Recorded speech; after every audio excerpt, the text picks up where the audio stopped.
100 das mellores bandas do mundo do rock, heavy metal e hardcore fixeron vibrar Viveiro durante os últimos 4 días. Slayer, Criminal, lo máximo, Way, Fantastic. Slayer, eso es brutal, brutal. Testament, como Arch Enemy. Sons extremos que non defraudaron no Resurrection Fest. Parkway Drive, sin duda.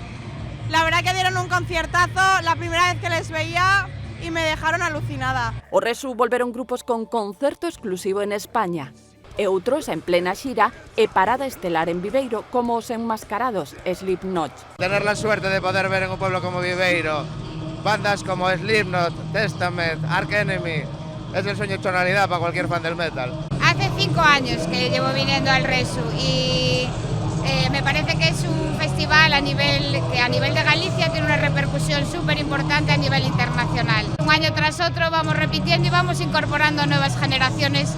¡Cuernos en alto!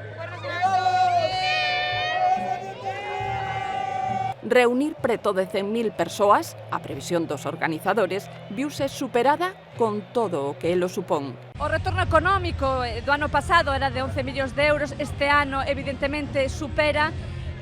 O Resurrection Fest é un pulso dinamizador da economía local e tamén pois de toda a comarca da Mariña e da provincia de Lugo, non? Para Viveiro, para a hostelería é moi importante e, bueno, pois superou todas as expectativas.